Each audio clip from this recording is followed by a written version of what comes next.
श्रीमद् भगवद गीता का तीसरा अध्याय कर्म योग नामक। इसके श्लोक वाइज डिवीजन क्या है? श्लोक 1 से 8 तक ज्ञान योग और निष्काम कर्म योग के अनुसार अनासक्त भाव से नियत कर्म करने की श्रेष्ठता का निरूपण दिया गया है। श्लोक 9 से 16 तक यज्ञ आदि कर्म करने का निरूपण ये आवश्यक है। श्लोक 17 से 24 तक ज्ञानवान और भगवान के लिए भी लोक संग्रह करने के लिए कर्म करने की आवश्यकता पर बल दिया गया। श्लोक 25 से 35 तक अज्ञानी और ज्ञानवान के लक्षण तथा राग द्वेष से रहित होकर कर्म करने की आवश्यकता और श्लोक 36 से 43 तक काम के निरोध का विषय। अब तीसरे अध्याय के बारे में कौन से क्वेश्चन लोग पूछते हैं? पहला, भगवद गीता के अध्याय 3 का सार क्या है? भगवान श्री कृष्ण कहते हैं कि नियत कर्म करना मनुष्य के लिए बहुत ज़रूरी है। श्रेष्ठ पुरुषों को बल्कि भगवान को भी अपना अपना नियत कर्म को करना ही चाहिए और वो भी निष्काम भाव से। कारण कि लोग वही करेंगे जिसका अनुसरण श्रेष्ठ पुरुष और भगवान भी अपने अपने कर्मों के द्वारा एग्जाम्पल देंगे, उदाहरण देंगे। क्वेश्चन दूसरा, सब कर्मों में कुछ ना कुछ दोष तो रहता ही है। ये सोचकर अगर कोई मनुष्य कर्म त्याग देता है तो क्या ये ठीक है? इसका जवाब भगवान के द्वारा ऐसा दिया जाता है, नहीं। दोष रहित संपूर्ण रूप से इस संसार में कोई भी कर्म नहीं होते। तो कर्मों को न करना तो जैसे पाप ही है, इसलिए अपने कर्म करते रहना चाहिए। एक और क्वेश्चन, मेरा कर्म इतना अच्छा नहीं है, मेरे दोस्त का कर्म बहुत बढ़िया है, इसलिए मेरा दिल अपने कर्म करने में नहीं लगता, तो मैं क्या करूं? इसका जवाब श्री भगवान कहते हैं कि दूसरे के कर्म गुणवान हो और अपना कर्म उतना अच्छा ना हो तो भी अपना ही कर्म करना चाहिए। दूसरे का कर्म भय को देने वाला होता है। एक और क्वेश्चन, क्या कोई किसी भी समय में कर्म किए बिना रह सकता है? जवाब इसका बिल्कुल नहीं। हट करके यदि सब इंद्रियों को रोककर कोई कर्म ना करे, ऐसा सोचना मिथ्या है, क्योंकि इंद्रियों द्वारा हट करके कर्म ना करता हुआ व्यक्ति मन से विचार करता रहता है और मन से जो जिसको वो अच्छा समझता है उसके बारे में सोचता रहता है। अब अध्याय 3 के श्लोकों का हिंदी में अनुवाद। श्लोक 1 से शुरू करते हैं। इस पर अर्जुन ने प्रश्न किया कि हे जनार्दन, यदि कर्मों की अपेक्षा ज्ञान आपके श्रेष्ठ मान्य है तो फिर हे केशव, मुझे भयंकर कर्म में क्यों लगाते हो? आप मिले हुए से वचनों से मेरी बुद्धि को भ्रमित करते हो, इसलिए उस एक बात को निश्चय करके कहिए कि जिससे मेरा कल्याण हो। इस पर ऐसा पूछने पर भगवान श्री कृष्ण महाराज बोले, हे निष्पाप अर्जुन, इस लोक में 2 प्रकार की निष्ठा मेरे द्वारा पहले कही गई है, ज्ञानियों की ज्ञान योग से और योगियों की निष्काम कर्म योग से। परंतु किसी भी मार्ग के अनुसार कर्मों को स्वरूप से त्यागने की आवश्यकता नहीं है, क्योंकि मनुष्य न तो कर्मों के न करने से निष्कर्मता को प्राप्त होता है और न कर्मों को त्याग मात्र से भगवत साक्षात्कार रूप सिद्धि को प्राप्त होता है तथा सर्वदा कर्मों का स्वरूप से त्याग हो भी नहीं सकता, क्योंकि कोई भी पुरुष किसी भी काल में क्षण मात्र भी बिना कर्म किए नहीं रहता। निसंदेह सभी पुरुष प्रकृति से उत्पन्न हुए गुणों द्वारा परवश हुए कर्म करते रहते हैं। इसलिए जो मूढ़ बुद्धि पुरुष कर्मेंद्रियों को हठ से रोककर इंद्रियों के भोगों को मन से चिंतन करता है, वह तो मिथ्याचारी है, अर्थात दंभी कहा जाता है। और हे अर्जुन, जो पुरुष मन से इंद्रियों को वश में करके अनासक्त हुआ कर्मेंद्रियों को द्वारा कर्म योग का आचरण करता है, वह श्रेष्ठ है। इसलिए तू शास्त्र विधि नियत किए हुए स्वधर्म कर्म को कर, क्योंकि कर्म न करने से तो कर्म करना श्रेष्ठ है। कर्म न करने से तेरा शरीर निर्वाह भी नहीं होगा। हे अर्जुन, बंधन के भय से भी कर्मों को त्यागना नहीं चाहिए, क्योंकि यज्ञ आदि विष्णु के निमित्त किए हुए कर्म सिवाय अन्य कर्मों में लगा हुआ यह मनुष्य कर्मों द्वारा बंधता है। इसलिए हे अर्जुन, आसक्ति से रहित हुआ उस परमेश्वर निर्मित कर्म को भली भांति आचरण कर, तथा कर्म ना करने से तो पाप को भी प्राप्त होगा। क्योंकि प्रजापति ब्रह्मा ने कल्प के आदि में यज्ञ सहित प्रजा को रचकर कहा कि इस यज्ञ द्वारा तुम लोग वृद्धि को प्राप्त हो, और यह यज्ञ तुम लोगों को इच्छित कामनाओं को जरूर देगा, तथा तुम लोग यज्ञ द्वारा देवताओं की उन्नति करो, और वे देवता लोग तुम लोगों की उन्नति करेंगे।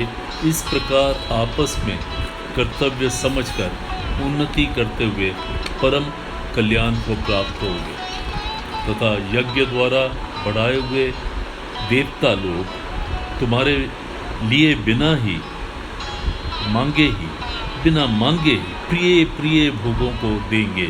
उनके द्वारा दिए हुए भोगों को जो पुरुष इनके लिए बिना ही दिए भोगता है, वह तो निश्चय चोर है। कारण कि यज्ञ से शेष बचे हुए अन्न को खाने वाला श्रेष्ठ पुरुष सब पापों से छूट जाता है, और जो पापी लोग अपने शरीर पोषण के लिए ही पकाते हैं, वे तो निसंदेह पाप ही खाते हैं। क्योंकि संपूर्ण प्राणी अन्न से उत्पन्न होते हैं। अन्न की उत्पत्ति वृष्टि से होती है, और वृष्टि यज्ञ से होती है, और वह यज्ञ कर्मों से उत्पन्न होने वाला है। तथा उस कर्म को तू वेद से उत्पन्न हुआ जान, और वेद अविनाशी परमात्मा से उत्पन्न हुआ है। इससे सर्वव्यापी परम अक्षर परमात्मा सदा ही यज्ञ में प्रतिष्ठित है। हे पार्थ, जो पुरुष इस लोक में इस प्रकार चलाए हुए सृष्टि चक्र के अनुसार नहीं बरतता, अर्थात शास्त्र अनुसार कर्मों को नहीं करता, वह इंद्रियों के सुख को भोगने वाला पुरुष पापायु पुरुष व्यर्थ ही जीता है। परंतु जो मनुष्य आत्मा में ही प्रीति वाला है, और आत्मा में ही तृप्त है, और आत्मा में ही संतुष्ट रहता है, उसके लिए कोई भी कर्तव्य नहीं, क्योंकि इस संसार में उस पुरुष के किए जाने से भी कोई प्रयोजन नहीं है, और न किए जाने से भी कोई प्रयोजन नहीं। इसका संपूर्ण भूतों में कुछ भी स्वार्थ का संबंध नहीं होता, तो भी उसके द्वारा केवल लोक हितार्थ कर्म किए जाते हैं। इससे तू अनासक्त हुआ निरंतर कर्तव्य कर्म अच्छी प्रकार आचरण कर, क्योंकि अनासक्त पुरुष कर्म करता हुआ परमात्मा को प्राप्त होता है। इस प्रकार जनकादि ज्ञानी जन भी आसक्ति रहित कर्म के द्वारा ही सिद्धि को प्राप्त हुए थे। इसलिए तथा लोक संग्रह को देखता हुआ भी तू कर्म करने के ही योग्य है, क्योंकि श्रेष्ठ पुरुष जो आचरण करता है, अन्य पुरुष भी उसके ही अनुसार बरतते हैं।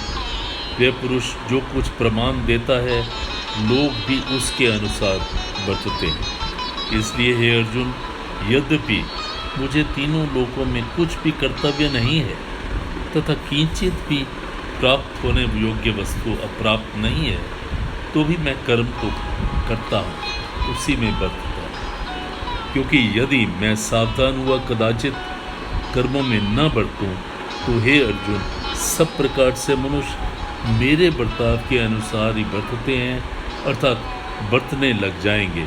और यदि मैं कर्म न करूं, तो यह सब लोग भ्रष्ट हो जाए और मैं वरण संकर को करने वाला हूँ तथा सारी प्रजा का हनन करने वाला अर्थात मारने वाला बनूं।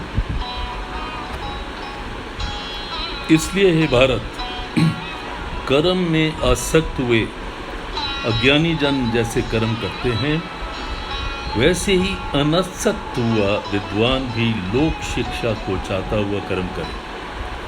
ज्ञानी पुरुष को चाहिए कि कर्मों में आसक्ति वाले अज्ञानियों की बुद्धि में भ्रम अर्थात कर्मों में अश्रद्धा उत्पन्न न करे, किंतु स्वयं परमात्मा के स्वरूप में स्थित हुआ सब कर्मों को अच्छी प्रकार करता हुआ उनसे भी वैसे ही करावे। और हे अर्जुन, वास्तव में संपूर्ण कर्म प्रकृति के द्वारा गुणों के द्वारा किए हुए हैं, तो भी अहंकार से मोहित पुरुष, अंतःकरण वाला पुरुष मैं करता हूँ ऐसा मान लेता है। परंतु हे महाभाव, गुण विभाग और कर्म विभाग के तत्व को जानने वाला ज्ञानी पुरुष संपूर्ण गुण ही गुणों में बरतते हैं ऐसा मानकर आसक्त नहीं होता। और प्रकृति के गुणों से मोहित हुए पुरुष गुण और कर्मों में आसक्त होते हैं। उन अच्छी प्रकार ना समझने वाले मूर्खों को अच्छी प्रकार जानने वाला ज्ञानी पुरुष चलायमान ना करे। इसलिए अर्जुन, तू ध्यान निष्ठ चित्त से संपूर्ण कर्म को मुझ में समर्पण करके अच्छी तरह से अपना संतापरित हुआ कर्म को कर। और हे अर्जुन, जो कोई मनुष्य दोष रहित बुद्धि से श्रद्धा से युक्त हुए सदा ही मेरे इस मत का अनुसरण करते हैं और बरतते, वे पुरुष संपूर्ण कर्मों से छूट जाते हैं। और जो दोष दृष्टि वाले मूर्ख लोग इस मेरे मत को उसके अनुसार नहीं बरतते, वे संपूर्ण ज्ञानों में मोहित चित्त वाले तो तू कल्याण से भ्रष्ट हुए ही जान। क्योंकि सभी प्राणी परवश हुए प्रकृति के को प्राप्त होते, अर्थात अपने स्वभाव से परवश हुए कर्म करते रहते हैं। ज्ञानवान भी अपनी प्रकृति के अनुसार चेष्टा करता है, फिर इसी में क्या कोई हट कर सकता है। इसलिए मनुष्य को चाहिए कि इंद्रियों के अर्थ में अर्थात सभी इंद्रियों के भोगों में स्थित जो राग और द्वेष है, उन दोनों के वश में नहीं होवे, क्योंकि इसके वे दोनों ही कल्याण मार्ग में विघ्न करने वाले महान शत्रु हैं। इसलिए उन दोनों को जीत कर सावधान होकर स्वधर्म का आचरण करें, क्योंकि अच्छी प्रकार आचरण किए हुए दूसरे के धर्म से गुण रहित भी अपना धर्म अति उत्तम है। अपने धर्म में मरना भी कल्याणकारक होता है, दूसरे का धर्म भय को देने वाला है। इस पर अर्जुन ने पूछा, हे कृष्ण, फिर यह पुरुष बलात्कार के लगाए हुए सदृश न चाहता हुआ भी किस से प्रेरा हुआ पाप का आचरण करता है? इस पर श्री भगवान बोले, हे अर्जुन, रजोगुण से उत्पन्न हुआ यह काम ही क्रोध है, वही महाअशन अर्थात अग्नि के सदृश भोगों से न तृप्त होने वाला और बड़ा पापी है। इस विषय में तो इसको ही बैरी जान। जैसे धुएं से अग्नि, मल से दर्पण ढका रहता है, और जैसे जेठ से घर ढका हुआ है, वैसे ही उस काम के द्वारा यह ज्ञान ढका हुआ है। और हे अर्जुन, इस अग्नि सदृश न पूर्ण होने वाले काम रूप ज्ञानियों के नित्य वैरी से ज्ञान ढका हुआ है तथा इंद्रियां, मन और बुद्धि इसके वासस्थान कहे गए हैं। और ये काम इन मन, बुद्धि और इंद्रियों के द्वारा ही ज्ञान को आच्छादित करके इस जीवात्मा को मोहित करता है। इसलिए हे अर्जुन, तू पहले इंद्रियों को वश में कर और ज्ञान और विज्ञान के नाश करने वाले इस काम रूपी, पाप रूपी निश्चय पूर्वक इस काम को मार डाल। यदि तू समझे कि इंद्रियों को रोककर काम रूप बैरी को मारने की मेरी शक्ति नहीं है तो यह तेरी भूल है, क्योंकि इस शरीर से तो इंद्रियों के परे श्रेष्ठ, बलवान और सूक्ष्म कहते हैं, और इंद्रियों से परे मन है और मन से भी परे बुद्धि है, और जो बुद्धि से भी अत्यंत परे है वह आत्मा है। इस प्रकार बुद्धि से परे अर्थात सूक्ष्म तथा सब प्रकार बलवान और श्रेष्ठ अपने